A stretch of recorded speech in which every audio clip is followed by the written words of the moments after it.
Friends, आज की इस वीडियो में हम लोग देखने वाले हैं class 10 CG board political science का न्यू चैप्टर जो है क्या, democracy in independent India and political institution.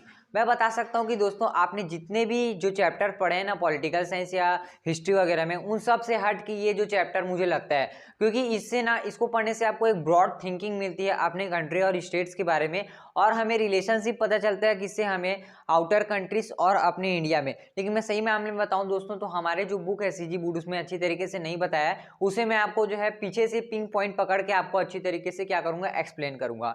ठीक है, तो ये चैप्टर जो है ना बेसिकली थीम किया गया है कांग्रेस पार्टी को लेकर, कि ये एक मतलब ऐसा बताया गया है, एक शॉर्टेस्ट टाइम पीरियड बताया गया है इसमें, जो है 1950 से लेकर जब फर्स्ट जनरल इलेक्शन हमारे यहाँ हुआ था और 1990 से लेकर क्या क्या चीजें घटी उसके बीच के बारे में यहाँ पर हमें पूरे डिटेल में बताया गया है। तो चलो वीडियो को स्टार्ट करते हैं। देखिए, आपके बुक में सबसे पहला जो पेज दिया होगा उसमें लिखा होगा the first general election. First general election जो है इंडिया में 1952 में कंडक्ट कराया जाता है। जैसे कि आप सबको पता है कि हमारा जो कॉन्स्टिट्यूशन है वो 26 जनवरी 1950 को क्या किया था, लागू किया गया था। फिर 2 साल बाद क्या होता है, हमें फर्स्ट जनरल इलेक्शन कराया जाता है। लेकिन इस जनरल इलेक्शन में प्रॉब्लम ये था कि 85% ऑफ आवर पॉपुलेशन जो था ना, वो पूरी तरीके से क्या था, इलिटरेट था। मतलब उन्हें अगर लिख के दे दिया जाए इंडियन नेशनल कांग्रेस या भारतीय जनता पार्टी, वो लोग पढ़ नहीं पाते थे। फिर किसी भी ठोक के आएंगे, अक्कड़ बक्कड़ बम्बे वो पौने दो सवा दो। ठीक है, तो इसलिए क्या गया गया लोगों के दिमाग में ऐसा बैठाया गया कि हमें क्या करना है, चिन्ह पर वोट देना है। यानी कि उस समय के गवर्नमेंट ने ऐसा दिमाग लगाया कि लोग पढ़ तो नहीं सकते हैं, लेकिन कम से कम चिन्ह देख के तो पता लगा सकते हैं। जो आज भी हम लोग को देखने को मिलता है कि जो बीजेपी रहती है वो कमल छाप में खड़े रहता है, और जो कांग्रेस है वो पंजा छाप में खड़े रहता है। ठीक है, मतलब आपको क्या हो गया, अब हमें थिंक मिल गया कि हाँ हमें क्या करना है, चिन्ह के बेस पर क्या देना है, वोट देना है। ठीक है, लेकिन हमारे गवर्नमेंट को ना उस समय इतना ज़्यादा बिलीव नहीं हो रहा था भाई कि हमें इतना अच्छे तरीके से इसे कंडक्ट कराया। क्योंकि अगर आप किसी काम को फर्स्ट टाइम करते हैं तो हो सकता है आपसे वो काम बिगड़ जाए या कुछ और हो जाए। जैसे कि मान लो अगर मैं आपको फर्स्ट टाइम स्टेज में माइक पकड़ा के बोल दूं कि भाई तुमको एक दंदनाक स्पीच देना है नेहरू टाइप से, ठीक है, तो आपको क्या होगा, आपको डर लगेगा, एंजाइटी फीलिंग होगी। भाई आप पहली बार क्या हुआ, स्टेज में चढ़े हैं, इतने सारे लोगों को देखे, तो आपको क्या होगा, डर होगा। उसी तरीके से जब हमने फर्स्ट जनरल इलेक्शन इतने ब्रॉड वे में कराया हमारे पूरे कंट्री में, तो हमें भी डर था कि कहीं ये बिगड़ ना जाए, क्यों ना जाए। लेकिन हम यहाँ जो है फर्स्ट जो वोटिंग था वो बहुत अच्छी तरीके से हुआ। तो इसमें कुछ फैक्ट्स दिए गए हैं, जैसे इसमें बताया गया कि हमने फर्स्ट टाइम जो है एडल्ट फ्रेंचाइजी के बेस पर हमने इलेक्शन करवाया था। ठीक है, सेकेंड थिंग ये बताया कि इसमें वुमेन वगैरह सब ने क्या किया था, पार्टिसिपेशन किया था। ठीक है, और कुछ कुछ घटनाएं भी बताई है कि जैसे कि कोई महिलाएं जो थी राजस्थान वगैरह की, वो लोग जब वोट देने के लिए आते थे ना, तो पूरा घूंघट ऐसा अंदर पूरा मुंह को ऐसा ढक लेते थे, किससे, घूंघट से, तो उसको देखकर सब लोग हंसने लग जाते थे। तो ये बहुत सारी चीजें हुई थी हमारे फर्स्ट जनरल इलेक्शन में। खैर ये तो खैर आपको थोड़ी बहुत ही चीजें जानने को मिलते हैं। अब हम लोग मेन चीज में आते हैं, कहाँ पर, जो आपका चैप्टर था। ठीक है, तो मेन चीज क्या हो जाएगा आपका, HCB यानी हिंदू कोड बिल। तो यहाँ पर आएगा कि what do you mean by Hindu code bill. तो भाई हिंदू कोड बिल मतलब आपको सिंपली लिखना ये है कि हिंदू कोड बिल जो है डॉक्टर भीमराव अंबेडकर द्वारा दिया गया था। ये हिंदू कोड बिल जो पूरी तरीके से वुमेन्स पर क्या है, डिपेंड है, पूरी तरीके से वुमेन्स पर ही क्या किया गया, आधारित किया गया है। इसमें ना ये जो हिंदू कोड बिल था, इसका मेन एजेंडा ही यही था भाई कि हमने जो है ना वुमेन्स की जितने भी राइट्स हैं उनको और बढ़ा कर देना है। ठीक है, जैसे कि मैन और वुमेन में आप जानते हैं कि सोसाइटी में कितना ज़्यादा डिफरेंस किया जाता है, तो उसको ठीक करने के लिए ना ये Hindu code bill doctor Bhimrao Ambedkar ने सोचा था। क्योंकि वो खुद एक दलित यानी कि शेड्यूल कास्ट से बिलोंग करते थे, और लोग उनके साथ जो जो व्यवहार करते थे, तो उन सब चीज़ों को देख कर ना उन्होंने ये लॉ बनाने का सोचा। और ये लॉ उन्होंने क्या बोलते हैं, कॉन्स्टिट्यूएंट असेंबली में 1948 में दिया। लेकिन ना दोस्तों आपको जानकर हैरानी होगी कि सब लोग इसका विरोध करने लगे, यहाँ तक कि डॉक्टर राजेंद्र प्रसाद ने भी इसका विरोध कर दिया, जो हमारे फर्स्ट प्रेसिडेंट थे, ये कहकर कि ये जो है हमारी नारी जो सभ्यता है इसको बिगाड़ रही है। क्योंकि इसमें कुछ कुछ पॉइंट्स थे, 5 पॉइंट्स, उसको मैं अभी आपको बताऊंगा तो आपको समझ आएगा कि ऐसा क्यों कहा गया है। तो पहले जरा इसका पॉइंट्स देख लेते हैं, उसके बाद इसकी हिस्ट्री के बारे में बात करेंगे। ठीक है, तो first point Hindu code bill का ये था कि अगर मान लो कोई वुमेन है ना, और कोई मैन है, और उसका जो पिता है मतलब कि जो आदमी है, मतलब ऐसा समझो कि एक पति और पत्नी है और उसकी एक छोटी बेटी है, ठीक है। तो होगा ये, अगर मान लो उसके जो उसके पति थे उनके जो पिता रहते हैं वो मर जाते हैं, मतलब उस लड़की के ससुर अगर मर जाते हैं, ठीक है, तो होगा ये कि हमारे ऐसा होता है कि लड़कों को ही पूरी संपत्ति दे दी जाती है। लेकिन इस हिंदू कोड बिल में ये लिखा था कि क्या बोलते हैं, इस जो जमीन है उसका पूरी तरीके से क्या हो, इक्वल डिस्ट्रीब्यूशन हो। जैसे मैं आपको समझाता हूँ, जैसे फैमिली में 3 मेंबर्स हैं, उसके पति, उसके पत्नी और उसके बच्चे 3 हैं। तो अगर मान लो 15 एकड़ जमीन है ना, तो ये 15 एकड़ जमीन में से 5-5 एकड़ तीनों को इक्वली डिस्ट्रीब्यूट कर दिया जाएगा। तो ये किस में लिखा था, ये अपने फर्स्ट वाले में लिखा था, ठीक है। सेकंड वाले में क्या लिखा था, तो सेकंड वाले में ये लिखा था कि अगर कोई पति और पत्नी दोनों में से कोई भी अगर जिंदा है तो दूसरा उस जो है शादी नहीं कर सकता। मान लो कोई पति है, एक पति है और एक पत्नी है, अब दोनों में शादी हुआ, अब पता चल रहा रात में एकदम झगड़ा हो गया, लिए तुम तोरे चक्कर में हो और का करम फूट गिरी जो तोर सन शादी करे हो, एकदम नहीं बोला आप तुम दूसरा सन भगाना है कि अब दूसरा के साथ वो क्या होगा, शादी करने के लिए। लेकिन ऐसा नहीं हो सकता, इसके लिए तीसरा कानून बनाया गया कि पति और पत्नी जो है अगर मान लो एक दूसरे के साथ कॉन्फ्लिक्ट हो जाता है, दोनों का सिविल वॉर चालू हो जाता है, गृह युद्ध चालू हो जाता है दोनों में, तो वो लोग डिवोर्स ले सकते हैं, ठीक है। पहले ऐसा सिस्टम था कि जो मैन है वही बस वुमेन से डिवोर्स ले सकता था, लेकिन हिंदू कोर्ट मिल में ये लिखा था कि जो वुमेन है वो भी क्या कर सकते हैं, मैन से क्या बोलते हैं, डिवोर्स ले सकते हैं। क्योंकि ना उस समय जो भीमराव अंबेडकर थे, इन्होंने ये सोचकर बनाया था कि उस समय होता ये था ना दोस्तों, ना लड़के लोग भयंकर ज़्यादा अत्याचार कर देते थे वुमेन्स के ऊपर, जिस कारण से फिर भी वुमेन्स जो है सह लेती थी। लेकिन इसको अपोज करने के लिए भीमराव अंबेडकर ने इसे बनाया, ठीक है। चौथा चीज़ ये था कि आप रिलीजियन के बेस पर किसी की शादी नहीं रोक सकते। मतलब कि आप अगर हिंदू है, मुस्लिम है, तो आप दोनों क्या कर सकते हैं, शादी कर सकते हैं। रिलीजियस में कोई भी इंटरफेयर नहीं करता। तो पांचवा चीज़ ये था कि आप कोई भी मतलब बच्चे को, किसी भी जाति धर्म के बच्चे को क्या कर सकते हैं, एडॉप्ट कर सकते हैं। तो ये है क्या, हिंदू कोड बिल। लेकिन इसका जमकर विरोध किया और इसी के चलते जो है डॉक्टर भीमराव अंबेडकर ने कॉन्स्टिट्यूएंट असेंबली से यहाँ तक इस्तीफा दे दिया। डॉक्टर राजेंद्र प्रसाद ने भी इसका विरोध किया। Only and only Nehru ji ने बस क्या किया, इनका समर्थन किया। अब इससे बेस्ड क्वेश्चंस क्या क्या पूछते हैं, ठीक है, तो सुनो। तो अगर हम लोग सोसाइटी की बेस में बात करें तो पहला तो ये लोगों के मन में क्वेश्चन आया था कि हिंदू कोड बिल जो है सिर्फ हिंदुओं में क्यों लागू किया जा रहा है, तो मुस्लिम में क्यों नहीं। तो यहाँ पर ना ऐसा सोच थी वहाँ पर लोगों की कि जब अगर हम लोग अगर किसी रिलीजियन को बीच में घुसा देते हैं ना, तो वहाँ पर क्या होगा, लड़ाई झगड़ा होगा। जैसे आज भी होता है, बजरंग दल वाले लोग चिल्ला रहे हैं जय श्री राम जय श्री राम, उधर मुसलमान लोग चिल्ला रहे हैं। किसी का कोई धर्म नहीं है, सिर्फ इंसानियत एक धर्म होता है, इतना मेरे को पता है, ठीक है। और दूसरा तो मैं कोई धर्म भी नहीं मानता। लेकिन उस समय के लोग ऐसा मानते थे कि अगर हिंदू को दे देंगे तो फिर मुस्लिम वाले लोग गरियाएंगे, ये इन लोग कचर कचर कर दिए हैं, इन लोग के लिए लॉ बना दिया, हम लोग क्या भजिया खाएं, ऐसा हो जाएगा। ऐसा सब लोग सोच रहे थे। लेकिन नेहरू का सोच कुछ ऐसा था कि वुमेन्स जो है ना, उनको राइट देना बहुत ज़्यादा जरूरी है। अगर आपको अपने कंट्री में डेवलपमेंट चाहिए तो उसके लिए वुमेन्स को राइट देना बहुत ज़्यादा जरूरी है। इसलिए नेहरू ने इनका समर्थन किया और दूसरे लोगों ने इनका विरोध किया। बहुत सारे लोग थे, यहाँ तक अपर क्लास के महिलाएं जो थी वो कह देती थी कि ये तो दलित आदमी है, इसको क्या पता बड़े लोगों की बातें, ऐसा भी कह देते थे कई लोग।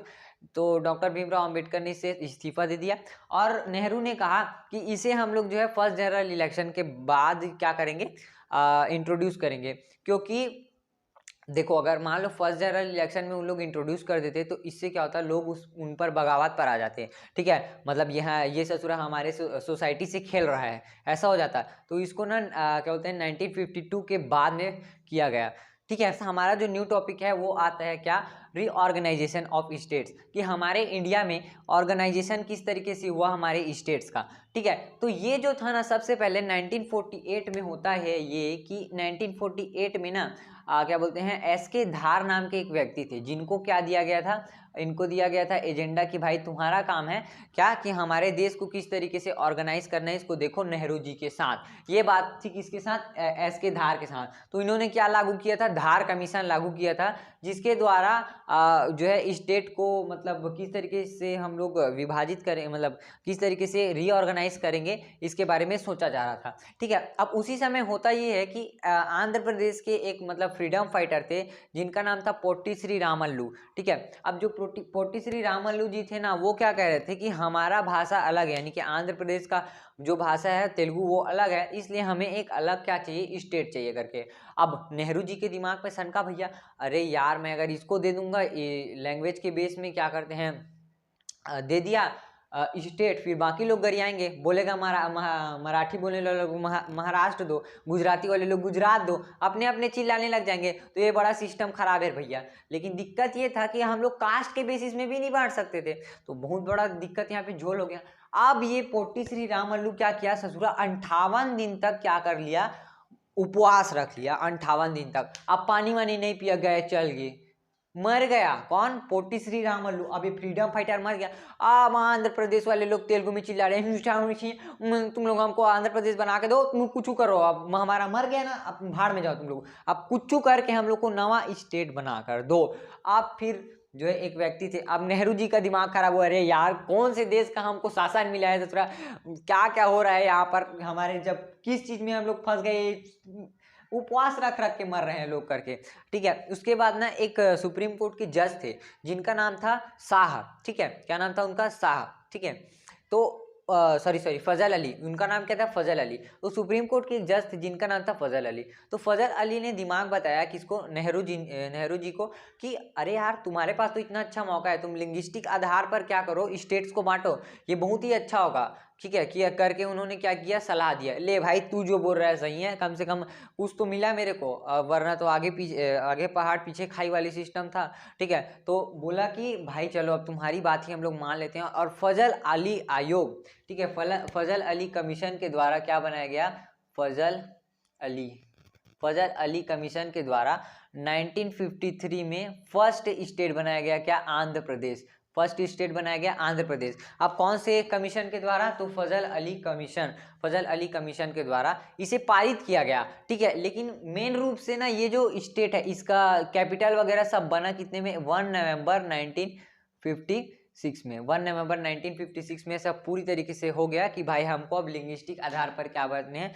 हमारे स्टेट्स को बांटने हैं करके। तो ये किससे हुआ, फजल अली आयोग से। किससे, फजल अली कमीशन से, या हिंदी में आयोग, कमीशन। तो फजल अली कमीशन के द्वारा हमें पता चलता है कि हमारा जो कंट्री है पूरी तरीके से लिंग्विस्टिक आधार पर बटा गया है। लेकिन इस कमीशन में दिक्कत ये था ना, नेहरू जी के दिमाग में भी ये आया था कि भाई अगर हम लोग इस तरीके से इसको बांटेंगे तो दिक्कत यहाँ पे ये होगा कि अब मराठी वाले लोग अगर मान लो कोई छत्तीसगढ़िया जाके मराठ में बस रहा है, महाराष्ट्र में, अब उन लोग क्या करेंगे, उसको एकदम अलग नजरिए से देखेंगे, छत्तीसगढ़िया आ गया यहाँ, कैसे आ गया, ऐसा करके देखेंगे। और फिर इन लोग ऐसा कहेंगे कि हमारे यहाँ उनको काम करने मत दो, इधर उधर कुछ करने मत दो, तो ये गलत हो जाएगा। तो इस फजल अली कमीशन में बताया गया कि आपके स्टेट में कोई भी जाकर अगर काम कर रहा है तो उसको भी आप उतनी ही रेस्पेक्ट देंगे जितनी आप अपने सिटीजन को रेस्पेक्ट देते हैं। तो इस तरीके से क्या हुआ, हमारा जो देश था ना उसका क्या हुआ, रीऑर्गेनाइजेशन हुआ। खैर तो थी छोटी सी बात, इससे और भी ज़्यादा चीज़ें हैं, लेकिन फिलहाल आपके बुक में इतने ही दिया है तो हम लोग इतने ही पढ़ते हैं। ठीक है, अब देखते हैं क्या हमारा नेक्स्ट टॉपिक। अब ये दोस्तों हमारा नेक्स्ट टॉपिक है वो है क्या, प्लान डेवलपमेंट। कि हमने जब इंडिपेंडेंट हुए हमारे देश में ना, तो सब जगह क्या हो रहा था, 5 ईयर प्लान बनाया जा रहा था। जैसे कि समझो 1952 में फर्स्ट जनरल इलेक्शन हुआ, यानी इससे 5 साल लेके, यानी कि 1956 तक क्या क्या हम लोग डेवलपमेंट करेंगे, ये पहला प्लान बना। दूसरा प्लान क्या बना, तो इसके बाद जैसे कि 1956 है तो 1956 के बाद 5 साल 61 तक क्या क्या डेवलपमेंट होंगे, इसका प्लान बना। ठीक है, तो देखो यार जो फर्स्ट डेवलपमेंट प्लान, सॉरी ये क्या हो जाएगा, 1951 हो जाएगा। ठीक है, 1951। तो जो फर्स्ट ईयर में जो था ना ये प्लान, इसमें बोला गया कि हमें कुछ भी करके एग्रीकल्चर पर बहुत ज़्यादा ध्यान देना है। यानी इस जो फर्स्ट डेवलपमेंट प्लान था उसका मोटो ये हो गया था कि हमें एग्रीकल्चर को बहुत ही ज़्यादा बढ़ाना है। और दूसरे का क्या हो गया था, दूसरे में इंडस्ट्रीज बढ़ानी है। ठीक है, तो इतना ही है प्लान डेवलपमेंट के बारे में, इससे ज़्यादा कुछ पूछेगा भी नहीं। अब हम लोग देखते हैं क्या नेक्स्ट टॉपिक जो है क्या आपका रिलेशन बताएगा कि हमारे कंट्रीज जो अनदर कंट्री जैसे चाइना और पाकिस्तान हो गया उनके साथ क्या क्या हुआ। ठीक है, तो देखो जो हमारा चाइना है ना, चाइना बहुत शुरू से खचरा है, कचरगी करते रहता है शुरू से। ठीक है, इसने क्या किया था, हमारा आक्साई चीन भी कब्जा कर लिया था 1961 में। अब इसका जरा स्टोरी समझो। तो ये है क्या, भारत। अभी मैं भारत का ऐसी रफ डायग्राम बना रहा हूँ। ठीक है, ये है भारत। अब यहाँ पर बैठता है क्या, चाइना। यहाँ पर है चाइना। अब यहीं पर एक जगह है, यहाँ पर तिब्बत, क्या है, तिब्बत, सॉरी यहाँ तक ले लो। अब यहाँ पर एक जगह मिलेगा आपको तिब्बत। अब देखो यार दोस्तों, हुआ ये ना कि 1959 में ना चाइना ने ये तिब्बत पर पूरा कब्जा कर लिया। कितने में? 1959 में चाइना ने इस पर पूरा कब्जा कर लिया। ठीक है। अब क्योंकि वहाँ के जो क्या बोलते हैं धर्मगुरु थे, जिनका नाम क्या था? दलाई लामा। उनका नाम था दलाई लामा। तो उन दलाई लामा को ना भारत में क्या किया, उन्होंने शरण दे दिया। दयालु भक्त थे हम लोग, तो थोड़ा शरण वरण दे दिए। अब चाइना बोला अरे भारत कैसे दिया इसको? अब चाइना क्या किया, यहाँ पर ये वाला जो एरिया है, इसको मैं जरा जूम करके दिखाऊं तो ये कुछ इस तरीके का दिखेगा आपको। ये वाला जो एरिया है इसे हम लोग कहते हैं अक्साई चीन, और ये वाले को कहते हैं पीओके। पीओके का मैटर है, दूध मांगोगे तो खीर देंगे, कश्मीर मांगोगे तो चीड़ देंगे। और ये वाला पार्ट क्या आ जाएगा? अक्साई चीन हो जाएगा, जो अभी चाइना के कब्जे में। इसको लेंगे हम लोग, टेंशन मत लो, निकालेंगे इसको भी। ठीक है। तो ये वाला जो पार्ट है ये 30% है हमारे कश्मीर का, और ये वाला जो पार्ट है 10% है हमारे कश्मीर का। तो क्योंकि हमने तिब्बती गुरु को, दलाई लामा को हमने शरण दिया, जिस कारण से यहाँ पर चाइना ने हम पर हमला कर लिया। लेकिन वहां पे हमारे पास दिक्कत ये ना था ना कि नेहरू जी को ये लग रहा था कि हम लोग जो है शुरू समय में अभी अभी आजाद हुए तो ज्यादा पंगा लेना ठीक नहीं है, इसलिए हम लोग ने इनके साथ एक एग्रीमेंट किया जिसका नाम था पंचशील। क्या किया? पंचशील। फर्स्ट ये वाला जो युद्ध था वो कितने में? 1961 में इसने कब्जा कर लिया, सॉरी 1962 में ये ससुरा कब्जा कर लेता है। कौन? चाइना, हमारे अक्साई चीन को। फिर पंचशील हम लोग ने क्या किया, उसके साथ एक्ट किया कि हम लोग जो है एक दूसरे के साथ शांति बनाकर रखेंगे, दूसरे में आपसी मामले में इंटरफेयर नहीं करेंगे, तो एकदम फ्रेंडली रहेंगे हम लोग, टेंशन वाली कोई बात नहीं है। ये सब चीजें क्या हुआ था, हमारे साथ हुआ था। अब ये हम लोग ये पड़ोसी राज्य वाला सिस्टम पाकिस्तान, इसके बारे में भी कुछ जान लेते हैं। तो पाकिस्तान तो शुरू से खचरा ही रहा है, आपको पता है। कारगिल की युद्ध देख लो, जितना भी युद्ध देख लो, कचर रिच रहा है। उसको तो हम लोग लइका समझ के छोड़ देते हैं, हमरे लइका है, हमरे लइका है करके उसको छोड़ देते हैं, वरना आज ले तो पाकिस्तान को ऐसी बरो देते हैं। ठीक है। पाकिस्तान है ये का, उसमें कुछ नहीं है, वो बस आतंकवादी को ना बंदूक देना पर जानता है। ठीक है। देखो ये जो पाकिस्तान है, ये यहाँ पर मिलेगा आपको, क्या पाकिस्तान है, ऐसा पाकिस्तान मिल जाएगा, जो भी है। ठीक है। अब ये जो पाकिस्तान है इसने 1948 में पहले हमारे पीओके पर हमला किया। अब इसका कहानी जरा सुनो क्या हुआ। देखो जब हमारा देश आज़ाद हुआ ना, तो लोगों मतलब अलग अलग स्टेट से उनको पूछा गया कि भाई तुम चाइना में चाइना में कहाँ चले जाएंगे, भारत में रहोगे कि पाकिस्तान में मिलोगे कि अपना एक नया कंट्री बनाओगे? तो यहीं पर है कौन? हमारा कश्मीर, ये कश्मीर वाला। अब यहाँ का कौन राजा था? हरीश सिंह। अब हरीश सिंह बोलता है नहीं, हम तो अपना नया कंट्री बनाएंगे, अपना राष्ट्रीय चिन्ह बनाएंगे, बगुला, बगुला बनाबो, कोकड़ा, मरल कोकड़ा, मरहा कोकड़ा इसका क्या था? चिन्ह था इसका झंडे का, मरहा कोकड़ा। ठीक है। बोल रहे हैं मरहा कोकड़ा को हम लोग क्या बनाएंगे? अपना चिन्ह बनाएंगे, हम लोग अपना देश बनाएंगे। अब 1948 में धाए दे हमला कर देते हैं कौन? पाकिस्तान। ले अब वो गिड़गिड़ाते आते हैं, भाई बचा ले भाई, और इतना कब्जा कर लिया कौन? पाकिस्तान। बचा ले भाई बचा ले, और भारत के पास आता है। अब उस समय कौन थे? माउंटबेटन। और माउंटबेटन को बोल दिया था ब्रिटेन वाला कि देख यार, कि जब तक तुझको कोई बोलेगा नहीं ना कि यहाँ पे कुछ चीज हमला कर, अगर वो साइन नहीं होता है किसी के साथ एग्रीमेंट में, तो तू वहाँ पे हमला नहीं करेगा। तो जब इसने हमला किया यहाँ पर तुरंत, तो वहाँ पर जो नेहरू जी थे उन्होंने बोला कि हम लोग हमला करने जा रहे हैं करके। माउंटबेटन ने साफ मना कर दिया, अरे ससुरा तुम कैसे हमला करने के लिए जाएगा, वहाँ पे तो साइन ही नहीं किया करके। फिर अब ये हमला किया। अब इतना इसके यहाँ पर क्या बोलते हैं, इतने दूर तक यहाँ पर ये लोग घुस गए। अब कर क्या रहे थे पता है इन लोग? मतलब इन लोग ना लइका लोग को बंदूक दे दिए थे। अब एक एक जन क्या करता था, अपने साथ 10-10 जन लड़की को लेकर था, हम एक साथ शादी करेंगे। देख रहे हो, एक एक जन 10-10 जन लड़की को देख रहा है। अब इसकी माँ बहन पर आया, तब इसको समझ में आया कि हमें क्या करना चाहिए, भारत के साथ क्या करना चाहिए, आपसी मिलाना चाहिए। अब ये बोला देख भाई जल्दी जल्दी साइन कर। जैसे साइन मराया, अफगानिस्तान में था कौन? ब्रिगेडियर उस्मानी। ठीक है। उस समय का सबसे बेहतरीन ब्रिगेडियर थे कौन? अफगानिस्तान के ब्रिगेडियर उस्मानी, जो ब्रिटेन से क्या दिए लिए थे, अपना आर्मी का ट्रेनिंग लिए थे। अब ब्रिटेन से लिया होगा तो कितना जब्बर का होगा। तो अब इसको पाकिस्तान वाला भी फोन लगाता है, लेकिन उससे पहले नेहरू जी फोन लगा देते कि अरे यार अगर आप आ जाते तो थोड़ा ठीक रहता, हम लोग क्या किए थे, आपको यहाँ पर इसका बेड़ा संभालने के लिए बोले थे करके। अब उसके बाद जब वो हम दोनों से बात कर ले, नेहरू और उस्मानी, उसके बाद फोन लगाता है कौन? पाकिस्तान। आप हमारे साथ मिल जाइए भाई, हम हमको क्या देंगे, मिलिट्री का जनरल बना देंगे।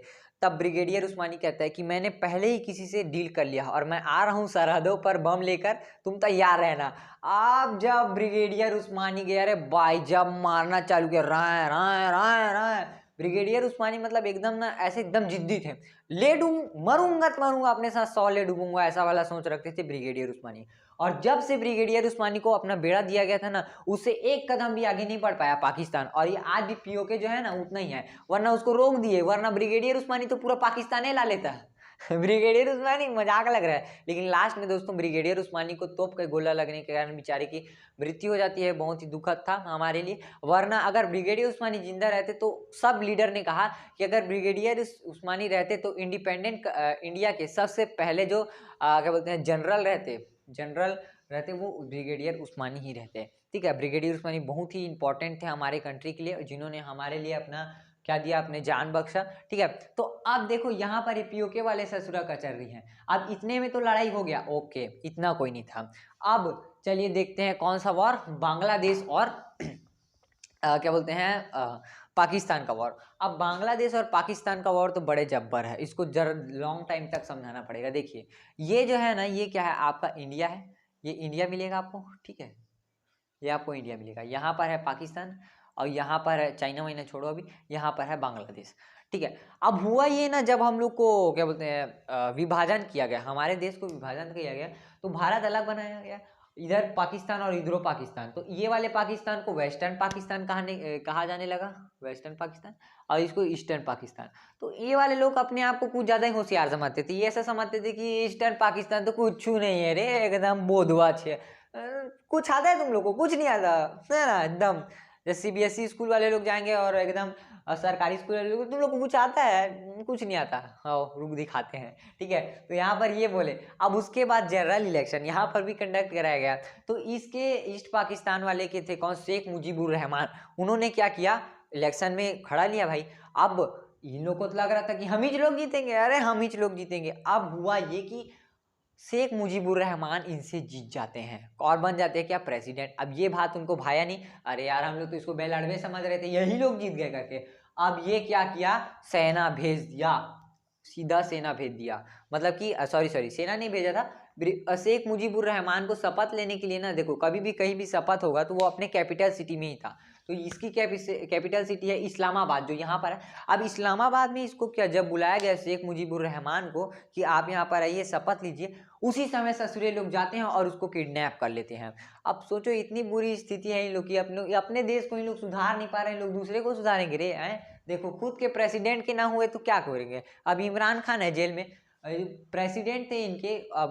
अब वो जो प्रेसिडेंट थे बेचारे को, शेख मुजीबुर रहमान को अंदर ले लिया गया। अब इन्होंने क्या किया, अपने सैनिक भेजे और यहाँ पर इतना, भाई साहब पाकिस्तान वाले लोग इतने निर्दयी हैं, यहाँ पर जो है क्या हो गया, इतने मतलब इतनी महिलाओं का बलात्कार कर दिया, इतना ज़्यादा यहाँ पर भीषण नरसंहार हुआ कि इसकी कोई हद नहीं थी। यहाँ पर ये लोग अपने हदें पार कर दिए थे। और उधर शेख मुजीबुर रहमान फिर इंदिरा गांधी को कॉल करती है, इंदिरा गांधी जी हम लोग आपसे हाथ मिलाते हैं भाई, तुम कुछ भी करके हमारा मदद करो, ये लोग हमारे माँ बहन को यहाँ पर नहीं छोड़ रहे हैं, कुत्ते लोग ऐसा करके। और जितने बांग्लादेशी थे ना, उन लोग इतना ज्यादा मतलब भड़के हुए थे, अरे मिल भर जाए इसको, इतना मारेंगे ना पाकिस्तान वाले उनको जिसकी हद नहीं है, इतना इन लोग का पारा एकदम सरका हुआ था। अब उसी समय इंदिरा गांधी बोलती है, देखिए हम आपको ना डायरेक्टली मदद नहीं कर सकते, हम आपको मदद करेंगे, आपको पहले ना अपना एक ग्रुप बनाओ, अपना आर्मी सेट करो, हम लोग मदद कर रहे हैं। अब उस समय हमारे पास क्या था, आईएनएस विक्रांत, यार जब्बर, उड़ा दे भंग भंग। ठीक है, अब इनको बोला गया कि तुम अपना आर्मी बनाओ, तो इन्होंने क्या बनाया गया, इन्होंने मुक्ति वाहिनी बनाया। क्या, मुक्ति वाहिनी। मुक्ति वाहिनी क्या था इनका, मुक्ति वाहिनी इनके आर्मी का ग्रुप था। अब इन्होंने क्या बनाया, मुक्ति वाहिनी। अब इधर से इंदिरा गांधी फोन लगाती है, शेख मुजीबुर बोलते हैं सॉरी सैम हारमुजी फैम जी मानिक शॉ को फोन लगाती है और बोलती है कि चलो लेके नेवी एयरफोर्स ले उड़ाएंगे सबको। ठीक है, अब यहाँ पे थी मुक्ति वाहिनी, यहाँ पे मुक्ति वाहिनी बैठी थी। अब यहाँ से आईएनएस विक्रांत को उतार देते हैं, ले उड़ा ले उड़ा ले उड़ा। अब इधर से थल सेना जा रहा है, इधर से क्या बोलते हैं मुक्ति वाहिनी आ रही है, और इधर से हमारा जो है आईएनएस विक्रांत पेर रहा है। अब यहाँ पर पाकिस्तान का भट्टी भर गया, इधर दरे इंडिया घलो आगे रे, बर गिरे पूरा पूरा बर के खत्म हो गया, हम लोग ऐसा बोलते हैं। अब उसके बाद ना फिर पाकिस्तान यूएसए को फोन लगाता है, देख भैया ते कुछ मदद कर, हम लोग मर उड़ जाएंगे करके। तो यूएसए जो है ना उसकी हम क्या बोलते हैं सहायता करने के लिए अपना एक 7वां बेड़ा भेजता है, जिसको हम लोग सेवेंथ फ्लीट बोलते हैं। ठीक है, अब वो अपना 7वां बेड़ा भेजता है ना, तो अब कैसे करके इंदिरा गांधी को पता चल जाता है। अब इंदिरा गांधी रसिया में फोन लगाती है, देख महाराज हम लोग आपका एक समय आया था जब मदद किए थे, अभी इन लोग यूएसए वाले लोग ऐसी कट्टर दुश्मनी कर रहे हैं, ससुरे लोग 7वां बेड़ा भेज रहे हैं। तो फिर अब वो रसिया बोलते हैं अरे उसका टेंशन मत लो, क्या काम है वो बोलो ना। उसके बाद ये भेजता है कौन, अपना 40वां बेड़ा 40 फीट, जिसमें लगा था पेट्रेनेट मिसाइल। अगर मान लो 5 किलोमीटर के अंतर्गत कोई दूसरा आया ना तो उड़ा देगा सीधा, अपने आप धूप देगा। अब रसिया देखता है ये दादा हमार तो गेम बच गिरे रे, बड़ा खतरनाक हो गए। यूएसए बोलते हैं हम तो गेम बच गिरे बाबा, बड़ा खतरनाक हो गए। उसके बाद बोलते हैं we are too late. USA phone लगाता है पाकिस्तान वाले को, वी आर टू लेट भाई, अगर हम लोग जा रहे हैं आप लोग अपना निपटाव करके। अब पाकिस्तान का भट्टी भर गया। अब यहाँ पर था कौन, इसके पास हमारे पास था क्या, आईएनएस विक्रांत, और इसको मारने की ताकत रखता था सिर्फ और सिर्फ पीएनएस गाजी। पीएनएस गाजी, ठीक है, पीएनएस गाजी। और पीएनएस गाजी को क्या बोलते हैं मारने का ताकत रखता था कौन, आईएनएस राजपूत, जो यहाँ पर हमारे पास था नहीं, अभी अवेलेबल नहीं था। मतलब उसका क्या हुआ था, जो आयल वगैरह डलवाने का रहता है ना, उसका ट्रीटमेंट चल रहा था। अब आईएनएस राजपूत का ट्रीटमेंट चल रहा है विशाखापट्टनम में। और अब ये क्या था, पनडुब्बी था, पीएनएस गाजी क्या था, पनडुब्बी सबमरीन था। अब पानी के अंदर से मारेगा महाराज तो क्या पता चलेगा, सब मरे जाएगा। तो फिर आईएनएस विक्रांत को ना क्या बोलते हैं अंडमान निकोबार के कोस्टल प्लेन तक लेके गया और बोला कि तुम जाओ, और यहाँ पर हल्ला कर दिए लोगों के कि आईएनएस विक्रांत यहाँ पर फ्यूल भराने के लिए आ रहा है, लोग आर्मी वाले लोग के लिए एकदम ज़्यादा खाना चाहिए। अब इधर पूरा अफरा तफरी हो गया भाई साहब कि यहाँ पर आईएनएस विक्रांत आने वाला है, एक टन यहाँ पर अनाज चाहिए, इतना जो है सेब वगैरह चाहिए करके। अब ऐसी इसके घुसपैठिया यहाँ पर भी होंगे, जासूस यहाँ पर घुसेंगे, तो जासूस लोग फोन लगाते हैं, देखो पाकिस्तान जो आईएनएस विक्रांत है ना वो यहाँ पर आ रहा है विशाखापट्टनम में। आप पीएनएस गाजी को ही लोग मोड़ देते हैं विशाखापट्टनम। ले अब इधर बैठा है कौन, आईएनएस राजदूत, ले आईएनएस राजपूत यहाँ पर बैठा था, और हमारा जो विक्रांत है वो जाकर अंडमान निकोबार में छुपा हुआ था। अब पाकिस्तान यहाँ पर जब पीएनएस गाजी आया, धाए दे उड़ा दिया कौन, आईएनएस राजपूत। अब आईएनएस राजपूत जब मारा ना उसको, भाई इसका पूरा भट्टी भर गया। अब इसके पास कुछ था ही नहीं हम लोग को मारने के लिए। अब पाकिस्तान समझ गया था कि हमारा तो यहाँ पर पूरा भट्टी भर चुका है, ठीक है। अब उसके बाद फिर से क्या हो गया, अंडमान और निकोबार से आईएनएस विक्रांत को लेकर फिर धो रहा है। अब पाकिस्तान को लगता है कि चलो यार हमें कुछ भी करके क्या करना चाहिए, हमें इस युद्ध को थोड़ा देर तक रोकना होगा। तो यहाँ पर जो जगह ये है राजस्थान। अब राजस्थान में एक जगह है लोंगेवाला। क्या है, लोंगेवाला।